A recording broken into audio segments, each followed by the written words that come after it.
Welcome, family, colleagues, and friends. I'm very excited to welcome you all to LS&J's annual Family Unification Day celebration. We are all gathered here to honor families, colleagues, and friends for their tremendous efforts in promoting family stability and continuity. You all inspire me. You all are the example I stand upon in being an advocate for meaningful support and services to families in child welfare.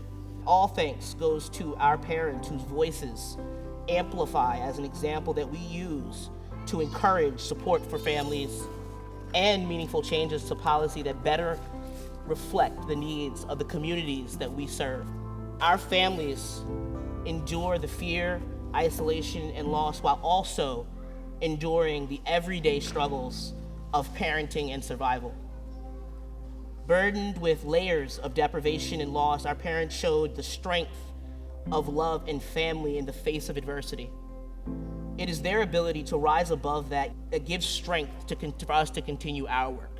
I am always moved, often to tears, and there's a DAG that can attest to it, during many children in court proceedings where a different but equally impressive courage is on display.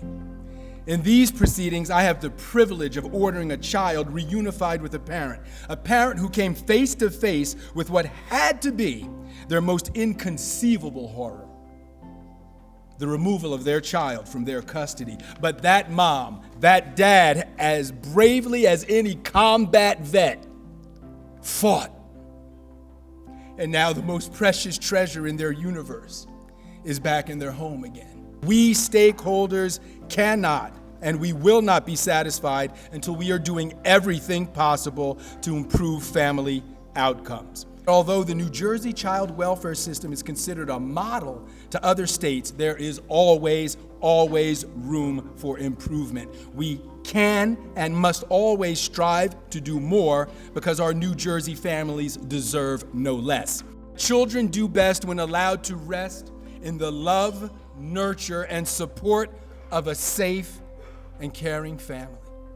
Our job, our legal obligation, our moral obligation is to do everything maybe unreasonably possible to help New Jersey parents maintain a safe and nurturing home environment no matter what dire circumstances life throws their way. I challenge anyone here, any of us, to have been able to overcome what our honorees were able to overcome without a great deal of support and help.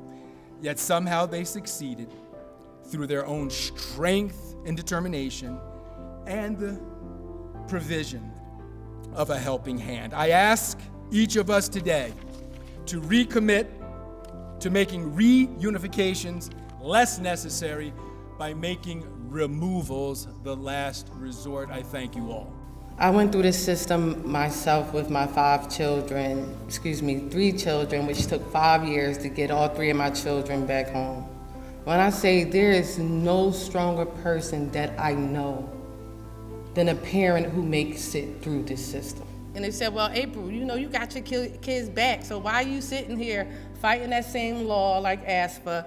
Why are you sitting here fighting for all these families? And I said, because I know what it feels like, and I don't wish that on anyone. I wish that I had myself. I wish I had one person that was empathetic, that didn't look at me and say junkie. One person, in my case, that didn't look at me and said, oh, April had just went through this traumatic trauma. I was just sexually assaulted. Right? You went through this traumatic trauma, and maybe you're not mentally there because of all this trauma you just had. Instead, say, we need to protect the children from her trauma because I refuse to leave out the house. Empathy goes a long way in this field, and that goes for anyone that's serving any parents. How can you see someone down and not give them a helping hand to get back on their feet? Then you wonder why their futures look bleak or why they live their life in defeat. When sometimes what they need is not a hand, but a helping word up to tell them when life get rough and you felt like you had enough, Just keep on going and never give up. See, it was words like these that got me through day to day that truly paved the way for me to stand here and say, I am a product of my environment. That child neglected by the government, that rose that grew out of the cement, born into the concrete jungle that they call the projects. A place where society forgets or couldn't step foot in, raised in schools with no books, in a society within a society that always went overlooked. Like they didn't see that we was hungry every night. Like they said, out of mind, out of sight. But this is not the way that God intended things to be, but yet I stand here free, but because of this in bondage mentally. So how do we change? How do we change? I told you the battlefield is in the mind, so stop being the victim and the one that committed the crime. Remember, an eye for an eye will leave this whole world blind. Thank you. It's my honor to be here. To my personal support, my family and teammates, because without them probably this job it will be a lot harder. And to the families who always are willing to open their homes to someone that they don't know. This is what family is about, and thank you all for being a part of this experience, and very, very safe travels, and I wish the best for you and your families, and much health and wealth in the future.